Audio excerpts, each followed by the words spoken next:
Chris the Nightmare Ariola, and you're watching Mission Boxing Today on YouTube. Heavyweight boxing fans, what's the deal? All right, man. So Amir Mansour picked up a close decision victory yesterday over Travis KUAFFMAN. Very entertaining fight, man. KUAFFMAN thinks he got robbed. I had Mansour edging it. It was a very entertaining fight. Both guys were giving and taking, staggering each other. I mean, it was a damn good fight.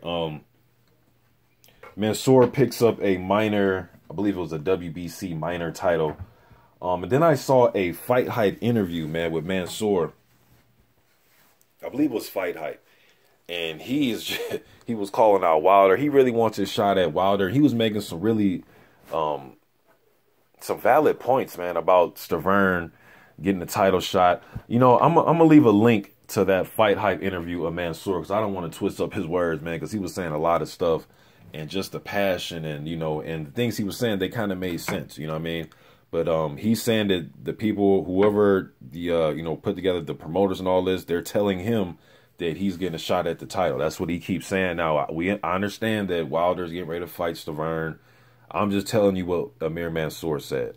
And, you know, he really wants a shot, man. You know, there's one thing about Mansour that I can say is, you know, he won't be, overwhelmed by Deontay Wilder's size. That's one thing I can say. Now, that right hand, you know, that's a different story. But as far as just Deontay Wilder's overall size, I don't think Mansour's going to be intimidated. One, he's not the type of dude that's going to get intimidated. That's one.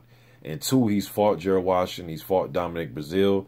Big guys. Big guys. You know what I mean? So, and he doesn't back down from fights. And Amir Mansour is more than a slugger. He's a guy that knows how to think in there. You know, he knows how to put...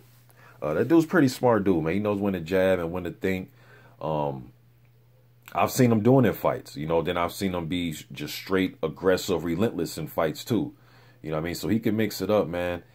He's getting up there in age, you know what I mean? So it's curious to see where the WBC is going to rate him at. I believe the title that they were fighting for, the winner of that fight is going to be in the WBC's top 15 now.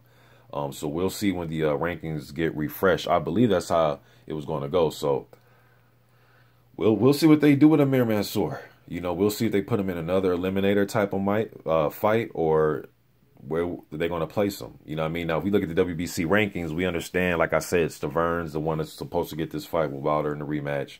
Then you got Luis Ortiz and Pulev and Andrew Ruiz Jr. You have guys that are rated ahead of, well, are rated ahead of Amir Mansour as of right now. Amir Mansour's not even rated by the WBC. But then you got Dillian White. Dominic Brazil just picked up a good victory. Still got Carlos Takam floating around in the rankings. So we'll see what happens with Amir Mansour, you know. But I definitely want to see him in another good fight after this. Even if it's not Wilder, if it's a Brazil rematch, a Dillian White fight, I mean, you can put Mansour in there with anybody, and it's good TV.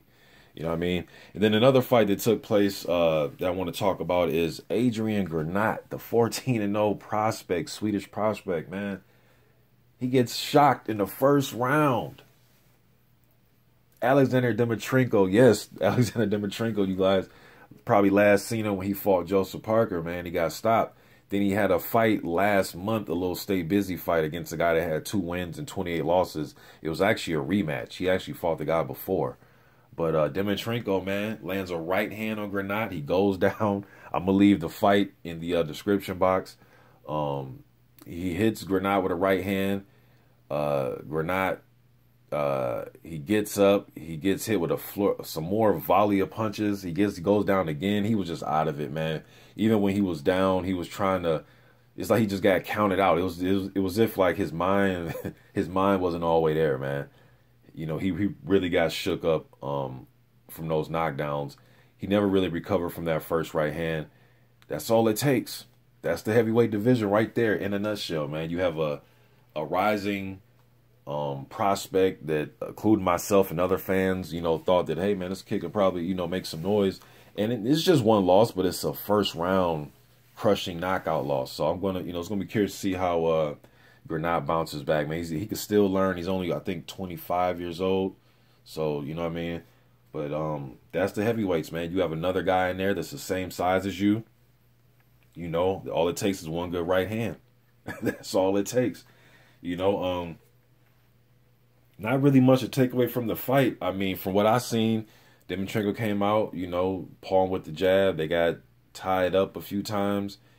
And then it looked like Granat was double jabbing or trying to jab, and then, you know, just Dimitrenko came over with the right hand, you know, and he never really recovered, man. So that was a shocker, man. I can't believe that, you know, so I was wrong about that prediction. I picked Granat to win that by knockout, man. So I was wrong. Shots out to, and congratulations to Alexander Dimitrenko on that victory, man.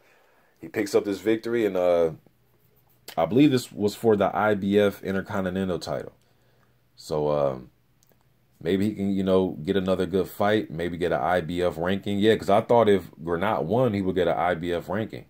You know what I mean? Maybe Dimitrenko can try to line up a Lucas Brown. I know Lucas Brown's going to want to fight sooner or later. You know what I mean? Or maybe he can line up a fight. I'm trying to think here, man. Just trying to throw out some names that'd be interesting.